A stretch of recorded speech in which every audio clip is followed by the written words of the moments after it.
Hello friends, welcome back to Daflox. എല്ലാവരും സുഖമായിട്ടിരിക്കുന്നു എന്ന് പ്രതീക്ഷിക്കുന്നു. അപ്പം നമ്മൾ ഇന്ന് നോക്കാൻ പോകുന്നത് 6ാമത്തെ എപ്പിസോഡ്, അതായത് സീസൺ 7 6ാമത്തെ എപ്പിസോഡിലെ ഡ്രാമയാണ് നമ്മൾ ഇന്ന് കാണാൻ പോകുന്നത്.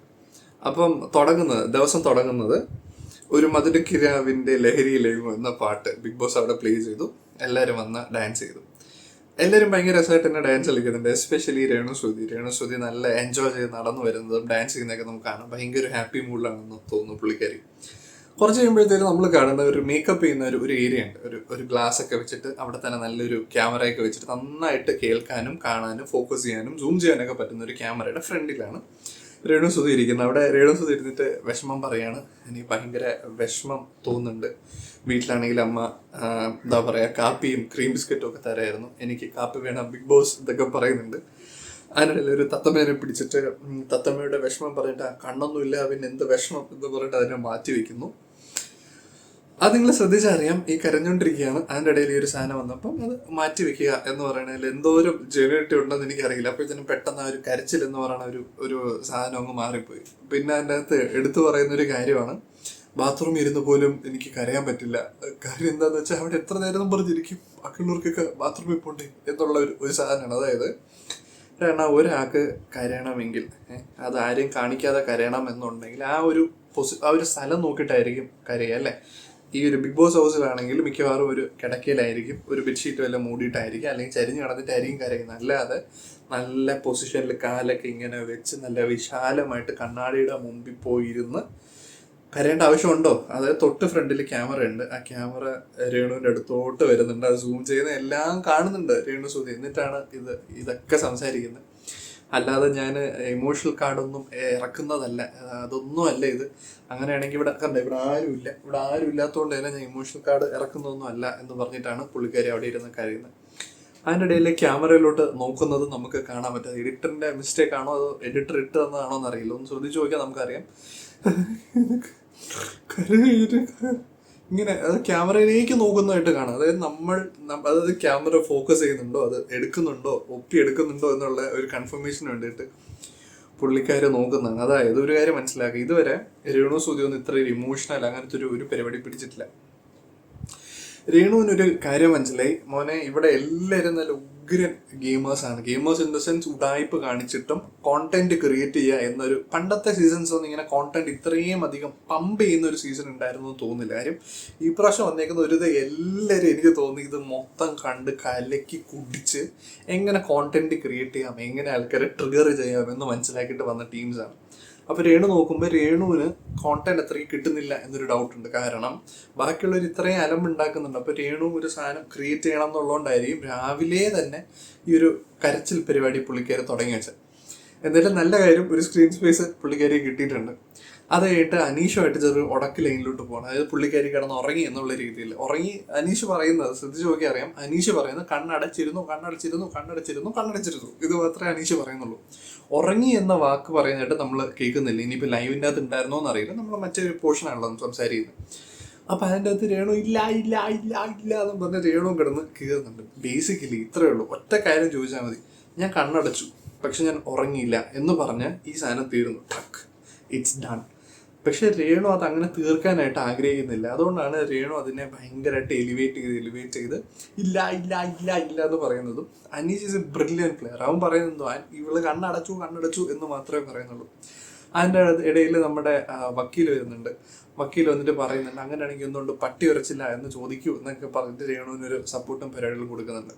നമ്മുടെ വക്കീലിനുള്ള ഒരു പ്രശ്നം എന്താണെന്ന് പറഞ്ഞാൽ, വക്കീൽ ഒരു കോണ്ടന്റ് ക്രിയേറ്റ് ചെയ്യില്ല. ആൾക്കാരെ സപ്പോർട്ട് ചെയ്യുന്നുണ്ടാവും, ചെറിയ സാധനങ്ങൾ എടുത്ത് എറിയുന്നുണ്ടാവും. പക്ഷേ ഒരു മേജർ ഒരു സ്ക്രീൻ സ്പേസ് പുള്ളിക്കാർക്ക് കിട്ടുന്നില്ല എന്നുള്ളതാണ്. അല്ലെങ്കിൽ പുള്ളിക്കാരി അതിനുള്ള അവസരങ്ങൾ ഉണ്ടാക്കുന്നില്ല.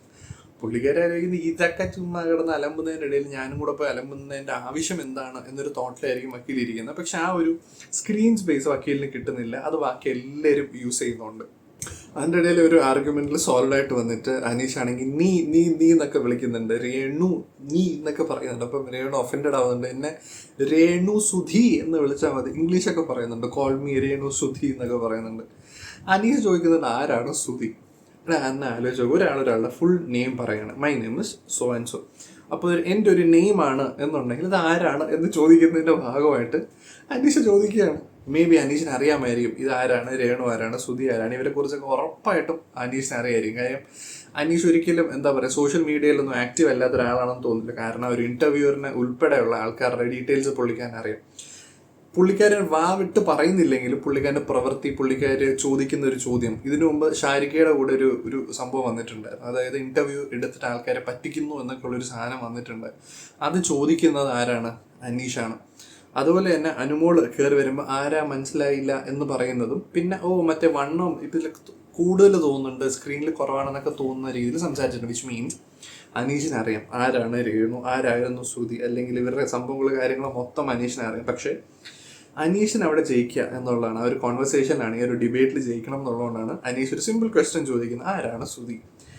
രേണു തകർന്നു പോവുകയാണ്. ഇത്രയും ഫേമസ് ആയിട്ടുള്ള എന്നെ അറിഞ്ഞവനെ കറച്ചിലായില്ലടാ ജാടപ്പട്ടി എന്ന് പറയുന്ന ഒരു ആറ്റിറ്റ്യൂഡിൽ അനീഷിൻ്റെ കൂടെ രേണു കിടന്ന് ചൂടാവുന്നുണ്ട്. അതിൻ്റെ കൂടെ അനുമോളും വരുന്നുണ്ട്. എന്താണ് ഇത്, ഒരുമാതിരി പരിപാടി കാണിക്കരുത് എന്നുള്ളതിൽ അനുമോളും അതിൻ്റെ ഇടയിൽ കയറുന്നുണ്ട്. ഇവിടെ ശ്രദ്ധിക്കേണ്ട ഒരു കാര്യം, ഒരാളുടെ ഒരു ഫുൾ നെയിം, ആ ഫുൾ നെയിമിൻ്റെ രണ്ടാമത്തെ ഒരു പോർഷൻ, ആ ഒരു പേര് അത് ആരാണ് എന്ന് ചോദിക്കുമ്പോൾ സിമ്പിൾ ഉത്തരമാണ്. എൻ്റെ ഹസ്ബൻഡ് എന്ന് പറയാം, അല്ലെങ്കിൽ എൻ്റെ അമ്മ എന്ന് പറയാം, എൻ്റെ അച്ഛൻ എന്ന് പറഞ്ഞാൽ അവിടെ തീരാവുന്ന സാധനമേ ഉള്ളൂ. പക്ഷേ രേണു അതിനെ ഒന്ന് ഊതി വീർപ്പിക്കാൻ വേണ്ടിയിട്ടാണ് അത് വേണ്ട, സുചേട്ടനെ തൊട്ട് കളിക്കേണ്ട എന്നുള്ളൊരു റേഞ്ചിലോട്ട് പോകുന്നത്.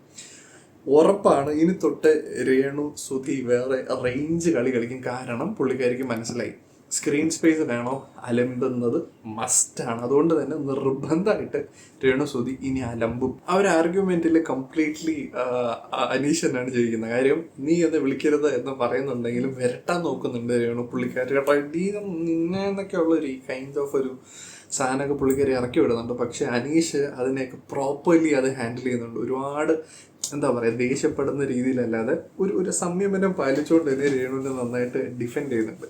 രേണുവിന് എന്ത് ചെയ്യണം എന്ന് പറയാൻ പറ്റാത്ത ഒരു സിറ്റുവേഷൻ, എങ്ങനെ പ്രതികരിക്കണം എന്ന് അറിയാൻ പറ്റാത്ത ഒരു സിറ്റുവേഷനിലേക്ക് അനീഷ് കൊണ്ടുവന്ന് ഇറക്കി. അനീഷിനുള്ള കണ്ടന്റ് രാവിലെ തന്നെ അനീഷ് സെറ്റ് ചെയ്തു. That is his brilliance.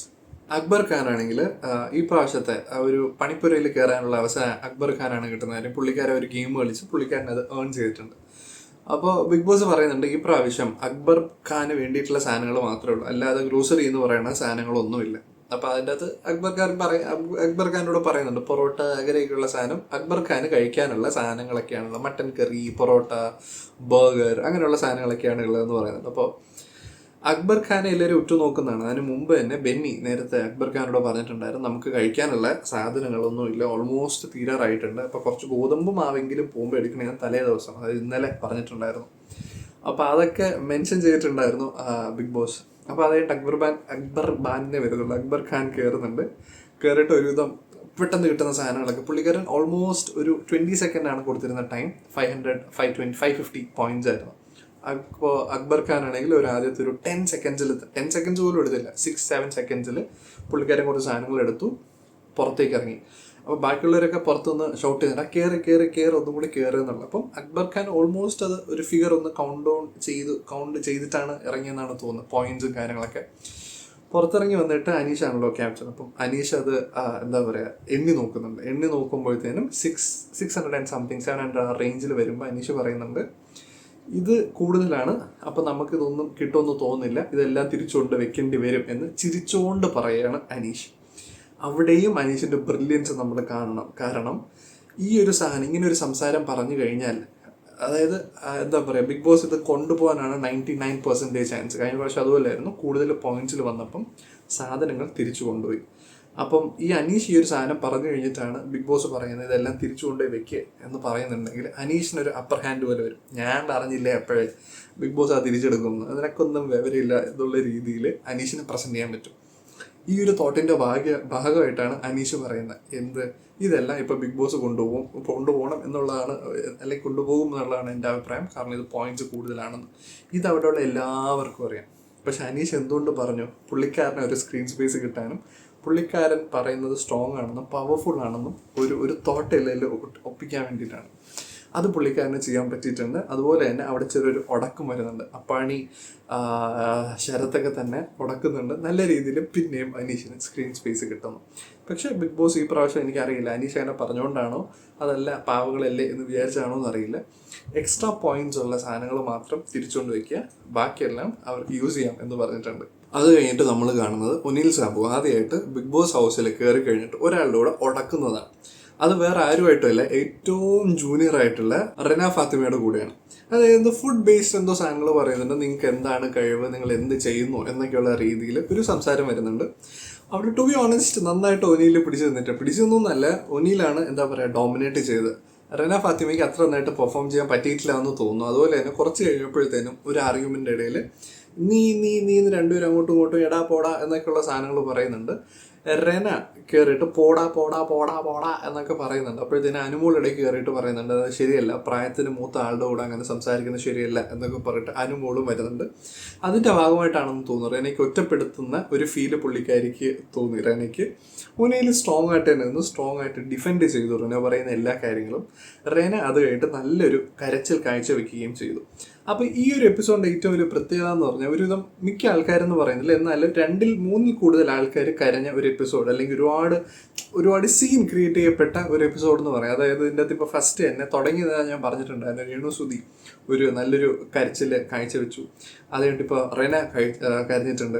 ഇനി വേറൊരാളും കൂടി വരുന്നുണ്ട് ഒരു സ്ട്രോങ് ആയിട്ടുള്ള ഒരു കരച്ചിലായിട്ട്. അപ്പം അനുമോള് ഇതെല്ലാം കഴിഞ്ഞിട്ട് സംസാരിച്ചൊക്കെ കഴിഞ്ഞിട്ട് പോവുകയും ചെയ്തു. അത് കഴിഞ്ഞിട്ട് ആര്യനും അനുമോളുമായിട്ട് ചെറിയ ആർഗ്യുമെന്റിൽ വരുന്നുണ്ട്. അതായത് ആര്യൻ എന്തോ കൈവെച്ചെന്തോ ജെസ്റ്റർ എന്തോ കാണിച്ചു എന്നാണ് പറഞ്ഞേക്കുന്നത്. പക്ഷെ അത് എന്താണ് എന്നുള്ള കറക്റ്റായിട്ട് പ്രോപ്പറായിട്ട് അവർ കാണിച്ചു തന്നിട്ടില്ല ബിഗ് ബോസ്. മേ ബി ഇതിനെക്കുറിച്ച് സംസാരം ഈ ഒരു ലാലേട്ടൻ വരുന്ന ഒരു എപ്പിസോഡിൽ അത് വരാൻ ചാൻസ് ഉണ്ട്. എന്തോ ഹാൻഡ് ജെസ്റ്റർ, എന്തോ ഫിംഗർ അങ്ങനെയുള്ളതൊന്നും അല്ല, വേറെ എന്തോ ആണ് എന്നൊക്കെയാണ് പറഞ്ഞത്. അതിന് കറക്റ്റ് ക്ലാരിറ്റി കാണിച്ചിട്ടില്ല. മേ ബി അതിന് വേണ്ടിയിട്ടായിരിക്കും ഈ ഒരു ത്രെഡ് തന്നിട്ട് പോയിരിക്കുന്നത്. അത് കഴിഞ്ഞിട്ട് അനുമോൾ നല്ലൊരു കരച്ചിൽ കാഴ്ചവെക്കുന്നുണ്ട്. നമ്മുടെ ഷമ്മി സിനിമയിൽ ഷമ്മി നിന്ന് കരയുന്ന പോലെ ഒരു ചുമരിൽ, അവിടെ മറ്റൊരു മൂലയിൽ ചെന്ന് ചുമര് നോക്കിയാണ് കരയുന്നതെങ്കിൽ ഇവിടെ അനുമോള് അങ്ങനെ ഒരു മൂലയിൽ പോയി നിന്നിട്ടല്ല, ചുമരിൽ ആമുഖമായിട്ട് തിരിഞ്ഞ് നിന്നിട്ട് ഇങ്ങനെ വെച്ചിട്ടാണ് കരയുന്ന ഒരു കരച്ചിൽ നമുക്ക് കാണാൻ പറ്റും. അപ്പോൾ അനുമോൾ പുള്ളിക്കാരി ഇന്നലെ മെനഞ്ഞാന്ന് കരഞ്ഞിട്ടുണ്ടായിരുന്നു. അനുമോൾ കുഴപ്പമില്ലാത്തൊരു കരച്ചിൽ സമ്മാനിച്ചതാണ്. ഇന്നും അനുമോൾ അത് എന്താ പറയുക നന്നായിട്ട് തന്നെ ഒരു കരച്ചിൽ കാഴ്ചവെച്ചിട്ടുണ്ട്. അപ്പോൾ ഒരുവിധം എല്ലാവരും നന്നായിട്ട് കരയുന്നുണ്ട്. ഒരു ഇമോഷണൽ ലൈൻ പിടിക്കുന്നതാണോ എന്ന് സംശയമുണ്ട്. അനുമോളുടെ കാര്യം ഭയങ്കര കൺഫ്യൂസിങ് ആണ്. കാരണം ഞാൻ ആദ്യമേ പറഞ്ഞിട്ടുണ്ടായിരുന്നു ഒരു കരച്ചിലൊക്കെ പ്രതീക്ഷിക്കാമെന്ന്. പക്ഷേ ഇത് അൺവാണ്ടഡ് ആയിട്ട് ചുമ്മാ കിടന്ന് കരയുന്നൊരു ഫീലാണ് തോന്നുന്നത്. ഞാൻ പാവമില്ലേ എന്നൊക്കെയുള്ള ഒരു ഫീൽ ക്രിയേറ്റ് ചെയ്യാനാണെന്നാണ് എനിക്ക് തോന്നുന്നത്. ചില സമയങ്ങളിൽ ഭയങ്കര സ്ട്രോങ് ആയിട്ട് ബിഹേവ് ചെയ്യുന്നുണ്ട്, ചില സമയങ്ങളിൽ ഭയങ്കര തൊട്ടാവടി എന്ന് പറയാൻ പറ്റില്ല, ഒരു ഉടായ്പ് മണക്കുന്നുണ്ട്, അഭിനയം ഭയങ്കരമായിട്ട് മണക്കുന്നുണ്ട് അനുമോളിൻ്റെ സൈഡിൽ. അത് കഴിഞ്ഞിട്ട് അതാ പറയുക ഈ എപ്പിസോഡ് ഭയങ്കര സ്പെഷ്യലാണ് കേട്ടോ. അതായത് ഒനിയിൽ നന്നായിട്ട് സംസാരിച്ചു എന്ന് പറഞ്ഞാൽ ആദ്യമായിട്ട് ഒരു സ്ട്രോങ് ആയിട്ട് ഒരാളുടെ ആർഗ്യുമെന്റിൽ എന്താ പറയുക ഏർപ്പെട്ടു. അതുപോലെ തന്നെയാണ് RJ ബിൻസി, പുള്ളിക്കാരി നല്ലൊരു സംസാരിക്കാനൊക്കെ ഉള്ള ഒരു കഴിവുണ്ടെന്ന് നമുക്ക് എല്ലാവർക്കും അറിയാം. ഒരു ആർജാണ്, ഫോർ ഷുവർ ആ ഒരു ടാലന്റ് ഉണ്ടായിരിക്കും. നീലുമായിട്ട് നല്ലൊരു ഉടക്കുന്ന് വന്നിട്ടുണ്ടായിരുന്നു. അതിനിടയിൽ കുറച്ച് പേരൊക്കെ എന്താ പറയുക നീലിനെ ഭയങ്കര സപ്പോർട്ടായിട്ട് ക്ലാപ്പൊക്കെ അടിക്കുന്നത് പോയിന്റ് എന്നൊക്കെ പറയുന്നുണ്ട്. പക്ഷെ ഒരു ലോജിക്ക് ഇല്ലാതെയാണ് നീല് സംസാരിക്കുന്നത്. എന്താണ് പറയുന്നത് എന്ന് മനസ്സിലാക്കിയിട്ട് തിരിച്ച് റിപ്ലൈ കൊടുക്കാനുള്ള ഒരു കപ്പാസിറ്റി നീലിനുണ്ടെന്ന് തോന്നുന്നില്ല. എന്തൊക്കെയോ ബ്ലാ ബ്ലാ ബ്ലാ ബ്ലാ എന്ന് പറയുന്നു എന്നതിൻ്റെ അപ്പുറം വലുതായിട്ടൊന്നും നീൽ സംസാരിക്കുന്നില്ല. പക്ഷെ ബിൻസ് ടു ദ പോയിന്റ് പറയാനുള്ള കാര്യങ്ങൾ ക്ലീൻ ആയിട്ട് പ്രിസൈസ് ആയിട്ട് സംസാരിക്കുന്നുണ്ട്. നീലിനെ ഒടിച്ച് മടക്കി വെച്ചു എന്നല്ലാതെ വേറെ ഒന്നും പറയാനില്ല. ആ ഒരു ആർഗ്യുമെന്റിൽ ബിൻസി തന്നെയാണ് ജയിച്ചത്. ബിൻസി ഭയങ്കര സ്ട്രോങ് ആണ്. അതായത് ഇതിന് മുമ്പ് തന്നെ 2 ദിവസം മുമ്പും ചെറിയ രീതി ഇത്രയ്ക്കൊന്നും വന്നില്ലെങ്കിൽ പോലും ഷാനവാസായിട്ട് ഒരു ആർഗ്യുമെന്റിൽ വന്നിട്ടുണ്ടായിരുന്നു. അന്നും ഒരു സ്ട്രോങ് ആയിട്ടുള്ള ഒരു പോയിന്റ് പറഞ്ഞിട്ടുണ്ട്, എൻ്റെ പേര് വിളിക്കുക അല്ല നീ എടി പോടി പരിപാടിയൊന്നും വേണ്ടാന്ന്. സെയിം പരിപാടി തന്നെയാണ് ബിൻസ് ഇന്നും നീലിൻ്റെ കൂടെ പറഞ്ഞത്. ഇന്നലെ ഞാൻ നമ്മൾ കണ്ട ചെറിയൊരു മൈന്യൂട്ട് ചെറിയൊരു വേർഷൻ ആണെങ്കിൽ ഇന്ന് കുറച്ചും കൂടി ഒരു സ്ട്രോങ്ങർ ഒരു വേർഷൻ ഓഫ് ബിൻസ് നമുക്ക് കാണാൻ പറ്റി. ഒത്തിരി ഹാപ്പിയാണ് പുള്ളിക്കാരി ഇങ്ങനെ റെസ്പോണ്ട് ചെയ്യുന്നു എന്ന് കാണുന്നുണ്ട്. ഫോർ ഷുവർ ഇതാ പറഞ്ഞത് ഭയങ്കര ഇൻട്രസ്റ്റിംഗ് ആയിട്ടുള്ളൊരു ടീമാണ്. എല്ലാവരുടെ കയ്യിലും സാധനമുണ്ട് ആർഗ്യുമെന്റ് ചെയ്യാനും അടിച്ച് തൊലയ്ക്കാനുള്ള സാധനങ്ങൾ. ആ ഒരു കപ്പാസിറ്റി എല്ലാവരുടെയിലുണ്ട്. ശാന്തത എന്ന് പറയുന്നൊരു സാധനം എടുത്തു കഴിഞ്ഞാൽ ഈ ഒരു 20 പേര് അടുപ്പിച്ച ആൾക്കാരുണ്ടെങ്കിൽ അതിൻ്റെ അത് ചിലപ്പോൾ ഒരു 5 പേരെന്ന് പോലും പറയാൻ പറ്റില്ല. ശാന്തത കാണിക്കുന്ന ആൾക്കാർ വളരെ കുറവാണ്. അഗ്രസീവ് ആയിട്ടുള്ള ആൾക്കാരാണ് ഏറ്റവും കൂടുതൽ ഉള്ളത് ഈ ഒരു സീസൺ. അതുകൊണ്ട് തന്നെ ഭയങ്കര ഇൻട്രസ്റ്റിംഗ് ആയിരിക്കും. പല കോമ്പിനേഷൻസും ഒരുപാട് സിറ്റുവേഷൻസും കാണാൻ പറ്റുന്ന ഒരു ബിഗ് ബോസ് സീസൺ ആയിരിക്കും. ബിൻസിക്ക് നല്ലൊരു സ്ക്രീൻ സ്പേസ് കിട്ടിയിട്ടുണ്ട് ഇന്ന്. എസ്പെഷ്യലി നല്ല രീതിയിലൊരു ആർഗ്യുമെന്റിൽ ഏർപ്പെടാൻ പറ്റിയിട്ടുണ്ട്. നീലിന് അതിലുണ്ടായിരുന്നു എന്ന് പറയാം. അതല്ലാതെ നീലിന് പ്രോപ്പറായിട്ട് ഒരു പോയിന്റ് പോലും പുട്ട് ഫോർവേഡ് ചെയ്യാൻ പറ്റിയിട്ടില്ല. ബിൻസി തന്നെയാണ്, RJ ബിൻസി തന്നെയാണ് ഇതിൽ ഏറ്റവും കൂടുതൽ പെർഫെക്റ്റ് ആയിട്ട് പെർഫോം ചെയ്തത്. പക്ഷെ നീല് ഭയങ്കര പ്രോപ്പറായിട്ടുള്ള ഒരു പോയിന്റ് പറഞ്ഞു. അതായത് ബിൻസി കിടന്ന് ഉറങ്ങിയിട്ടുണ്ടായിരുന്നു, പട്ടി കുരച്ചു. അതൊരു വലിയൊരു സോളിഡ് പോയിന്റാണ് പറഞ്ഞത്. പിന്നെ പറഞ്ഞതാണ് അവിടെ പുറത്ത് കിടന്ന് ഉറങ്ങി എന്നുള്ളത് ബിൻസി. പക്ഷെ അത് ബിൻസിയുടെ ടാക്ടിക്സ് എന്നാണ് ബിൻസി പറയുന്നത്. അത് കറക്റ്റായിട്ടുള്ള ഒരു ആർഗ്യുമെൻ്റ് ആണ്. വേണമെങ്കിൽ ബാക്കിയുള്ളവർക്ക് പുറത്തു കൊണ്ടുപോയി ഇടാമായിരുന്നു. ബെൻസി വന്നത് ഒരു ഗെയിം കളിക്കാൻ വേണ്ടിയിട്ടാണ്, അത് നന്നായിട്ട് ചെയ്യുന്നുണ്ട്. അത് കഴിഞ്ഞിട്ട് വന്നത് അതിന് മുമ്പ് ഇടയ്ക്ക് ആ ഒരു ടൈമിൽ വന്നിരുന്ന പിന്നെ വേറൊരു കാര്യമാണ്, അതായത് ഇവർ ക്യാപ്റ്റൻ ആര് ക്യാപ്റ്റൻ ആകണം എന്നുള്ള ആ ഒരു സംഭവം. അപ്പോൾ അതിൻ്റെ ഭാഗമായിട്ട് എന്ത് സംഭവിച്ചു എന്ന് വെച്ചാൽ 3 പേരുണ്ടായിരുന്നു. 3 പേരെ സെലക്ട് ചെയ്തു, ടോപ്പ് 3 എന്ന് പറയുന്ന രീതിയിൽ. അതിലൊന്നായിരുന്നു ഷാനവാസ്, 2 അഭിലാഷ്, 3 നമ്മുടെ ആക്ടേഴ്സ് ഉണ്ടല്ലോ, ഡോക്ടർ, ബെന്നി. ഈ 3 പേരാണ് ഉണ്ടായിരുന്നത്. അതിൻ്റെ അകത്ത് ഒരു ടാസ്ക് ഉണ്ടായിരുന്നു, ഒരു ടോയ് അടിച്ചിടുക, ഒരു ബൊമ്മേനെ അടിച്ചിടുക എന്ന് പറയുന്ന ഒരു സാധനം. അതിൻ്റെ അകത്ത് ഷാനവാസാണ് ജയിക്കുന്നത്. അത് കഴിഞ്ഞിട്ട് വരുന്നൊരു സാധനമാണ് ജയിലിൽ പോകണം. അതായത് ഒരു കല്ലുണ്ടല്ലോ, ഗോൾഡൻ, ഒരു റെഡ്, ബ്ലാക്ക്, ആ ഒരു കല്ലെടുക്കുന്നതിൽ ആരാണോ കുറവെടുക്കുന്നത് അതിൽ നിന്ന് സെലക്ട് ചെയ്തിട്ട് ആ ഒരു പ്രോസസ്സ് ഉണ്ടായിരുന്നു, ഒരു നെഗറ്റീവ് പറയുക എന്നൊക്കെയുള്ള രീതിയിൽ. അത് കഴിഞ്ഞിട്ട് ജയിലിൽ പോകാനായിട്ട് സെലക്ട് ചെയ്ത 2 ആൾക്കാരാണുള്ളത്. ഒന്ന് പണിശരത്ത്, 2 അനുമോള്. അപ്പോൾ ആണെങ്കിൽ അതിന് മുമ്പേ അനീഷുമായിട്ട് ഭയങ്കര കലിപ്പുണ്ട്. ഈ പ്രാവശ്യം പ്രോപ്പറായിട്ട് അത് കുറച്ചും കൂടി എലിവേറ്റ് ആവുകയാണ് ചെയ്യുന്നത്. അപ്പാണി ശരത്തിന് അനീഷുമായിട്ട് ഭയങ്കര ഒരു ഇതുണ്ട്. അതായത് അനീഷ് എല്ലാവരുടെ ഒരുപോലെ ഒരു പട്ടിപ്പുച്ഛമാണ് കാഴ്ചവെക്കുന്നതെങ്കിൽ അപ്പാണി ശരത്ത് അങ്ങനെയല്ല. കുറച്ചും കൂടി അഗ്രസീവായിട്ട് പ്രൊവോക്ക് ചെയ്യുക എന്ന് പറയുന്നത്, ചൊറി എന്ന് പറയാൻ പറ്റില്ല, അഗ്രസീവായിട്ട് പ്രൊവോക്ക് ചെയ്യുന്ന രീതിയാണ് അപ്പാണി ശരത്ത് പിടിക്കുന്നത്. അപ്പോൾ അപ്പാണി ശരത്ത് പറയുന്നുണ്ട്, അതായത് നാളെയും കൂടെ ഉള്ളൂ നിന്റെ പരിപാടി, അത് കഴിയുമ്പോഴത്തേനും നിന്റെ കെട്ടും പാട്ടൊക്കെ എടുത്ത് നിന്നെ തിരിച്ച് അയക്കുക എന്നുള്ളതാണ് നമ്മുടെ ബാക്കി 19 പേരുടെയും ആഗ്രഹം എന്ന് പറയുന്നുണ്ട്. പക്ഷേ അപ്പാണി ശരത്ത് ഇത് പറയുമ്പോഴത്തേനും പോസിറ്റീവ്ലി വരുന്നത് അനീഷിന് തന്നെയാണ്. കാര്യം ഒറ്റപ്പെടൽ എന്ന് പറയുന്ന ഒരു സാധനം, ഒരു സ്ട്രാറ്റജി വർക്കൗട്ട് ആകുകയും ആൾക്കാർ മേ ബി അനീഷ് നിന്നാൽ കുറച്ചും കൂടി രസമായിരിക്കും എന്നൊരു തോട്ട് വരികയും പുള്ളിക്കാരന് കൂടുതൽ സപ്പോർട്ട് കിട്ടുകയും ചെയ്യും. പക്ഷെ അത് എന്തുകൊണ്ട് ശരത്ത് ആലോചിക്കുന്നില്ല എന്ന് പറയാൻ പറ്റില്ല. ബട്ട് ഇതെല്ലാം അനീഷിന് പോസിറ്റീവ്ലിയാണ് വരുന്നത്. അത് അനീഷിന് പ്രോപ്പറായിട്ട് അറിയുകയും ചെയ്യാം. അനീഷിനോട് രാവിലെ അപ്പാണി ശരത്ത് പറഞ്ഞിട്ടുണ്ടായിരുന്നു, നിന്നെ പുറത്ത് ചാടിക്കും എന്നൊക്കെയുള്ള ആ ഒരു ദേഷ്യം അപ്പാണി ശരത്ത് നന്നായിട്ട് ഉണ്ടെന്നാണ്. അപ്പോൾ വൈകുന്നേരം ആകുമ്പോഴത്തേനും രാത്രി ആകുമ്പോഴത്തേനും അനുമോളും അപ്പാണി ശരത്തും ജയിലിൽ കയറുന്നുണ്ട്. അനീഷാണല്ലോ ക്യാപ്റ്റൻ, ഒബ്വിയസ്ലി പുള്ളിക്കാനാണ് കൂട്ടുന്നതും കാര്യങ്ങളൊക്കെ പറയുന്നത്. അതായിട്ട് അനീഷിനെ പുറത്ത് ചടിക്കാൻ വേണ്ടിയിട്ടുള്ളൊരു പ്ലാൻ ഇടുകയാണ് അപ്പാണി ശരത്ത്. അനുമോളോട് പറയാണ്, നീ എന്തെങ്കിലും ഒരു സാധനം പറഞ്ഞ് നൈസായിട്ട് തുടങ്ങി വെക്കുക, പിന്നെ അത് പിടിച്ച് പതുക്കെ നൈസായിട്ട് അവന് പണി കൊടുക്കാം എന്നുള്ള രീതിയിൽ, അതായത് ഇമോഷണലി തകർക്കുക എന്നൊരു പ്ലാൻ ഇടുകയാണ്. ഇതിന് മുമ്പ് തന്നെ അനുമോൾ വന്നപ്പോഴത്തേനും അനുമോളിന് അനീഷിനെ ഭയങ്കര ഇഷ്ടമാണ്, അനുമോൾ സിംഗിളാണ്, അനീഷിന് താല്പര്യം ഉണ്ടെങ്കിൽ എന്നൊക്കെയുള്ള രീതിയിൽ ഒരു സാധനം നേരത്തെ എന്താ പറയുക അനുമോൾ ഇടുന്നുണ്ട്. അതായത് അനീഷിനെ എങ്ങനെയെങ്കിലും തകർക്കുക, അതിപ്പോൾ സ്നേഹം നടിച്ചിട്ടാണെങ്കിലും അല്ല ഭീഷണിപ്പെടുത്തിയിട്ടാണെങ്കിലും ഏത് രീതിയിലാണെങ്കിലും തകർക്കുക എന്നൊരു പ്ലാനിലാണ് നിൽക്കുന്നത്. എൻ്റെ ഇൻട്രസ്റ്റിംഗ് പരിപാടി അനീഷിന് ഇഷ്ടമാണ് എന്ന് പറഞ്ഞതിൻ്റെ മേ ബി 1 മിനിറ്റ് 2 മിനിറ്റ് തമാശയൊക്കെയാണ് പറഞ്ഞത് തന്നെ വെക്കാം. 2 മിനിറ്റ് കഴിഞ്ഞിട്ട് നമ്മൾ കാണുന്ന ഒരു സീൻ, 2 മിനിറ്റ് പ്രോപ്പർ 2 മിനിറ്റ് എന്നല്ല, അത് കഴിഞ്ഞിട്ട് നമ്മൾ കാണുന്ന സീൻ മേ ബി കുറച്ച് സമയം കഴിഞ്ഞിട്ടുണ്ടാവും. ഈ ഒരു ഫുഡ് കഴിക്കുന്നതിൻ്റെ ഇടയിലാണ് ഈ ഒരു പ്ലാൻ ഇടുന്നത്, അനീഷിന് പണിയണം എന്നുള്ള അപ്പാണി ശരത്തിൻ്റെ പ്ലാൻ.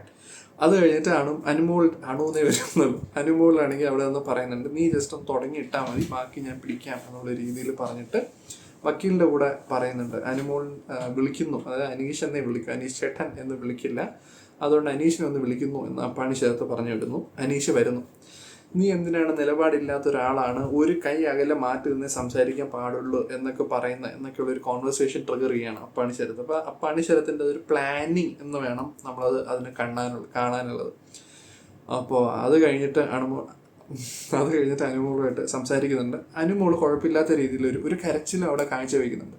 അപ്പോഴത്തേനും ബാക്കിയുള്ളവർ എല്ലാവരും വന്നിട്ടുണ്ട്. അഭിലാഷൊക്കെ വന്ന് ചോദിക്കുന്നുണ്ട്, ഇവ എന്താ പറഞ്ഞെന്നൊക്കെ ചോദിക്കുന്നുണ്ട്. അതിന് റെസ്പോണ്ട് ചെയ്യുന്നതായിട്ടൊന്നും നമുക്ക് കാണാൻ പറ്റുന്നില്ല. അതിൻ്റെ ഇടയിൽ അവരെന്തെങ്കിലും കട്ട് ചെയ്ത് മാറ്റിയോ എന്നൊന്നും അറിയില്ല. അവിടെ എന്താണെന്ന് പോലും അറിഞ്ഞുകൂടാതെ ഈ 2 പേരും കൂടി അനീഷിനെ ക്രൂശിക്കുന്നതാണ് നമുക്ക് കാണാൻ പറ്റുന്നത്. ബാക്കിയുള്ളവർക്ക് മനസ്സിലാവുന്ന പോലുമില്ല എന്താണ് സംഭവിക്കുന്നതെന്ന്. അപ്പാണി ശരത്തിൻ്റെ അഭിനയമാണ് എന്ന് നമുക്കത് കാണാൻ പറ്റും. കാര്യം അതിൻ്റെ ഇടയിൽ ഒരു സീനിൽ പുള്ളിക്കാരൻ ഈ ഒരു ദേശത്തിൻ്റെ ഇടയിൽ ക്യാരക്ടർ വിട്ട് വേറൊരു സാധനം എന്തോ അങ്ങനെയൊന്നുമില്ല, പിന്നെ ഞാൻ എന്നുള്ള ഒരു റേഞ്ച് പോയിട്ടുണ്ട്. അതായത് ജെനുവിൻ ആങ്കർ അല്ല, ഇതെല്ലാം അഭിനയമാണ്, എവിഡൻ്റ് ആയിട്ടാണ് നമുക്ക് മനസ്സിലാവുന്നത്. അങ്ങനെയുള്ള ചില സ്ഥലങ്ങളിൽ മാത്രം അപ്പാണി ശരത്തിൻ്റെ ഈ ഒരു അഭിനയം എന്ന് പറയുന്ന സാധനം നഷ്ടപ്പെട്ടു പോകുന്നു, അത് ഫേക്കാണെന്ന് മനസ്സിലാകുന്നു. അത് കഴിഞ്ഞിട്ട് ടാസ്ക് കൊടുക്കുന്നു, ടാസ്ക് ചെയ്യുന്നു. അത് കഴിഞ്ഞിട്ട് രണ്ടാമത് ഒരു റൗണ്ട് ടാസ്ക് വരുന്നുണ്ട്. പക്ഷെ അത് ചെയ്യാൻ 2 പേരും കൂട്ടാക്കുന്നില്ല. ശരത്താണ്, അപ്പാണി ശരത്താണെങ്കിലും ശരി അനുമോളാണെങ്കിലും ശരി, അവർ പറയുന്നത് ഇപ്പം ചെയ്യുന്നില്ല, രാവിലെ കാണും ചെയ്തോളാം എന്ന് പറഞ്ഞിട്ട് അനീഷിനെ പറഞ്ഞേക്കുകയാണ് ചെയ്യുന്നത്. അനീഷ് പറയുന്നുണ്ട്, ഞാൻ ഇവിടെ ഉണ്ട്, നിങ്ങൾ ഇത് ചെയ്യുക, ചെയ്തിട്ട് എന്നെ അറിയിക്കുക എന്ന് പറഞ്ഞിട്ട് അനീഷ് തിരിഞ്ഞ് നടക്കുകയാണ്. ഇവിടെയാണ് ഈ ഒരു എപ്പിസോഡ് തീരുന്നത്. അപ്പോൾ അവിടെ മനസ്സിലാകുന്നത് അനീഷ് ഇത്രയൊക്കെ ആൾക്കാർ നെഗറ്റീവ് പറഞ്ഞിട്ടും അനീഷിൻ്റെ ഗ്രാഫ് മുകളിലോട്ട് തന്നെയാണ് പോകുന്നത്. കാരണം പുള്ളിക്കാരൻ ഇത്രയും ആൾക്കാർ ഡിസ്ലൈക്ക് ചെയ്യുന്നുണ്ട്, അതിൻ്റെ അകത്തുള്ള ആൾക്കാർ പുള്ളിക്കാരൻ നല്ല രീതിയിൽ കോണ്ടന്റ് ക്രിയേറ്റ് ചെയ്യുന്നുണ്ട്. ഇറിറ്റേറ്റ് ചെയ്യുക എന്ന് പറഞ്ഞാൽ അമ്മാതിരി ഇറിറ്റേഷൻ ക്രിയേറ്റ് ചെയ്ത് ആൾക്കാരെ കൊണ്ട് റിയാക്ട് ചെയ്യിപ്പിക്കുക എന്ന് പറയുന്നത് ഒരു ഭയങ്കര സംഭവമാണ്. ആ ഒറ്റപ്പെടലൊന്നും പുള്ളിക്കാരൻ ഭയക്കുന്നില്ല. സ്റ്റാർട്ടിങ്ങിൽ ഹേറ്റ് എന്നുള്ള രീതിയിൽ അനീഷിൻ്റെ കൂടെ വരുമെങ്കിലും കുറച്ച് കഴിയുമ്പോൾ അനീഷിൻ്റെ ഫാൻ ബേസ് ഭയങ്കരമായിട്ട് കൂടാനും മേ ബി ഫൈനൽസ് അല്ലെങ്കിൽ സെമി ഫൈനൽസ് അല്ല മേ ബി ഫൈനൽസ് വരെ എത്താനുള്ള ഒരു കപ്പാസിറ്റി ഉള്ള ഒരാളായിട്ടാണ് തോന്നുന്നത് അനീഷൻ. അപ്പാണി ചേർത്തതിനിടയിൽ വേറൊരു സാധനം പറഞ്ഞിട്ടുണ്ടായിരുന്നു, ജയിലിൽ വേറെ മാർഗ്ഗം ഇല്ലാത്തത് കൊണ്ടാണ് വന്നത് എന്നുള്ളത്. ബിഗ് ബോസിൽ അത് അറിയാതെ വായിന്ന് വീണതെന്നാണ് എനിക്ക് തോന്നുന്നത്. മേ ബി പുള്ളിക്കാരൻ്റെ സിനിമകളും ബാക്കി കാര്യങ്ങളൊന്നും അത്രയ്ക്കൊന്നും ഉണ്ടാവില്ല, അതുകൊണ്ടായിരിക്കും അങ്ങനെ ഒരു കമൻറ്റ് പുള്ളിക്കാരൻ പറഞ്ഞത്. എന്തായാലും അടുത്ത എപ്പിസോഡ് എന്തായാലും ഭയങ്കര ഇൻട്രസ്റ്റിംഗ് ആയിരിക്കും എന്നാണ് തോന്നുന്ന കാര്യം. ലാലേട്ടൻ വരുന്നുണ്ട്, അത് കഴിഞ്ഞിട്ട് എന്താണ് ഒരു കോൺവെർസേഷൻ, എങ്ങനെയാണ് കാര്യങ്ങൾ മുന്നോട്ട് പോകുന്നത്, കഴിഞ്ഞ ആഴ്ച ഉണ്ടായിരുന്ന മെയിൻ ഏതൊക്കെ എലമെൻറ്റ്സ് ആണ് എടുത്ത് സംസാരിക്കാൻ പോകുന്നത്, ആരെയൊക്കെയാണ് കുടയുന്നത് എന്ന് കാണാൻ ഭയങ്കര ആകാംക്ഷയുണ്ട്. എന്തായാലും എൻജോയ് ചെയ്യും എന്ന് തോന്നുന്നു. അപ്പോൾ അത്രയൊക്കെ ഉള്ളൂ guys. Thank you so much for watching. Until then bye.